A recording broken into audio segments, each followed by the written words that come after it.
Making a video on the character sheets made me want to smash my face into a wall. It's done before, it's explained in the player's handbook. If you want to know how to do it, search a video there. This is just a character sheet breakdown of a pre-made character sheet. Maybe that's where we should start. The character sheet is understandably all the numbers you need to run your character in the game. Let's look first down the sheet. Top left, character name. You make up a stupid name, you put it in that spot. Then we have races and class and level. Races is all these. They went for human here, as you can see. The classes are here. They went for fighter. So a human fighter, easy enough to understand. And there are so many combinations already just out of those two lists. But there's a third list. Backgrounds. Here they've chosen noble. A noble human fighter. But they could have chosen these. Those three things, if you were to choose yourself, would bring a lot of variety. But luckily, these are already plugged in. So we can move on to alignment. On this pre-made character sheet, all we know is we're a human. He's playing the fighter class, he's level 1, his background is a noble, so he's obviously been a somebody at some stage. And then his alignment, what sort of character is he? He's lawful neutral. He's generally a good guy, he could be convinced to do a bad deed. Player name, that's you. Experience points, this is the levelling up system if you're accruing points from the DM. Or he might just say, hey guys, you're level 2 now, hey guys, you're level 3 now. That just does away with experience points. So one last thing about class and race and backgrounds. There are so many varieties and they all have different tweaks, just like in a video game. So really just pick one of each, mess around with it, play it, see if you like it, and then pick another different 3. Your character is broken down into 6 sections: strength, dexterity, constitution, intelligence, wisdom and charisma. And these all have skills to go under those banners. If you look here, acrobatics has dexterity, for example, animal handling is wisdom. And now, the numbers in the bottom of the box, the 16 on strength, once you've rolled that by either rolling dice or picking predetermined numbers or doing point buy, all in the PHB, you plug these numbers in there, and then after looking at the table, you'll find you've got your modifier. Your modifier is the plus number and is what you add to the dice. As a beginner, that's all you need to care about. If you're asked to roll strength, you add 3 to the roll. If you need to know what your charisma modifier is, it's plus 2. So these are your very basic dice addition numbers. Now if you're extra special at something, you will add another plus 2 from your proficiency bonus when trying to do things. If we look at our list of skills here, the coloured in dots mean that you've not only added your strength modifier of plus 3, but also your special additional 2, giving you a plus 5 to the roll. But all the rolls with with unshaded circles is your flat modifiers. But this list is not for you to really worry about. When it's a pre-made character sheet, if your dungeon master says give me a deception check, you can see it's a plus 2. If they say persuasion, then it's plus 4. You just follow whatever the skills says. Your dungeon master will ask and tell you exactly what he wants you to roll, and any problems, you just ask them. There's a small box here called saving throws. If skills are what you do to the world, saving throws are what the world does to you. If something is falling on you, a big boulder, you might be asked to do a strength saving throw to hold it off squashing you. You would roll the dice and add a plus 5. A dexterity throw would be to move out of the way of the boulder, but you get a minus 1 to your roll.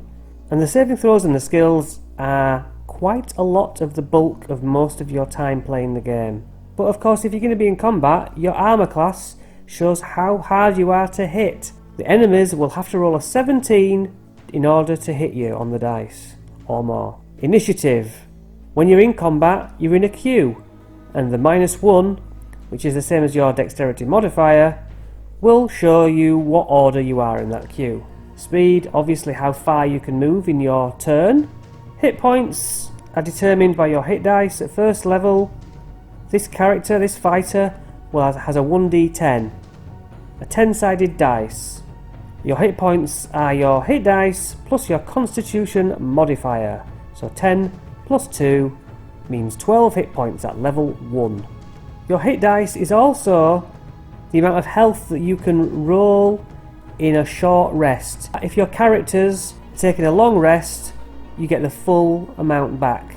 Otherwise, in a short rest for 1 hour, you roll your dice with 10 sides and that's the number you heal, plus your constitution modifier of plus 2. So you could get 12 back, you could get 3 back. Temporary hit points are usually given by magic or some other ability. Death saves. If you are on 0 hit points and classed as unconscious, the next thing you'll have to do is roll a d20. You need 3 successes to stay alive. 3 failures, you are absolutely dead. So there's quite some margin to come back, luckily. Attacks and spellcasting. This character's got a great axe. He rolls a d20 to hit an enemy. He adds a 5 according to this. If he does hit it, the damage is a rolling a d12 plus an extra 3 slashing. The slashing and piercing on this list here, the DM will look at the monster and see whether it takes slashing damage or piercing damage, and will tell you accordingly whether it hits with a full damage or half damage, or even double damage. This character has also a javelin which he can throw. He can throw it 30 feet, or up to 120 feet with disadvantage, which means rolling your attack rolls twice and taking the worst.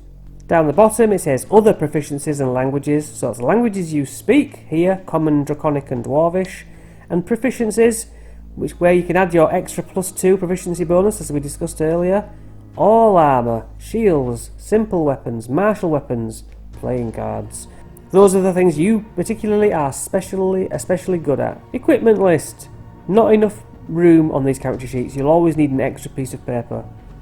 But your equipment seems to be chainmail, a great axe, 3 javelins, a backpack, blanket, tinderbox, 2 days of rations, a water skin, set of fine clothes, a signet ring, scroll of pedigree. And a note here that says while you're wearing the armour that you have on, you'll be clanking about, so you get disadvantage on being stealthy like. The right hand side, personality traits, the ideals, the bonds, the flaws, they are all 1d6 roll tables, 6 options that you can either roll a dice for, or just choose one from reading them all, or make up your own. But if we look here, his personality trait, this is all to do with role play. My flattery makes those I talk to feel wonderful and important. Also, I don't like to get dirty, and I won't be caught dead in unsuitable accommodations. So these are tips on role play. If you're walking through a dirty forest, you might be able to say, oh, I hate all this muck. I can't wait to get clean. Your ideals, responsibility. It's the duty of a noble to protect the common people, not bully them. Your bonds. My great axe is a family heirloom, and it's by far my most precious possession. So if some orc is after killing you and stealing your great axe, there's another little roleplay nugget for you. You'll never take this off me over my dead body. Flaws, which are pretty much, as a DM, my favourite thing. I have a hard time resisting the allure of wealth, especially gold. Wealth can help me restore my legacy. I just find flaws the most interesting, and I try and make sure my characters play their flaws as is written. Bottom right here we have like abilities, special things that you can do. Once you've looked at your class, your race, your background, you'll find that these are listed in the player's handbook. You have a limited well of stamina you can draw on to protect yourself from harm. You can use a bonus action to regain hit points equal to 1d10 plus your fighter level, which is currently 1. Once you use this feature, you must finish a short or long rest before you can use it again. Fighting style, defense. While you are wearing armor, you gain +1 to your armor class. That is the number, if you remember, that people have to roll to hit you. This bonus is already included in your AC, so it's still 17. Position of privilege. Thanks to your noble birth, see how the background of noble is giving you things? People are inclined to think the best of you. You are welcome in high society, and people assume you have the right to be wherever you are. The common folk make every effort to accommodate you and avoid your displeasure, and other people of high birth treat you as a member of the same social sphere. You can secure an audience with a local noble if you need to. Now your DM will probably forget things like that, but you can walk into a town and explain that to the DM, say, hey, look what I've got, so this must happen, right? So ignoring spells, that is the main hub of your character sheet. You have what sort of character you are, what weapons you use and damage done, how fast you can move, and your abilities to stay out of harm, and your skills in the world around you. Now, as you progress through the game, one way or another, these numbers can be increased, giving you, you're harder to hit, you hit harder, you can do things better, and ultimately you can go on to face higher challenges. So, that, in a nutshell, is your character sheet. Thanks for watching, see you in the next video.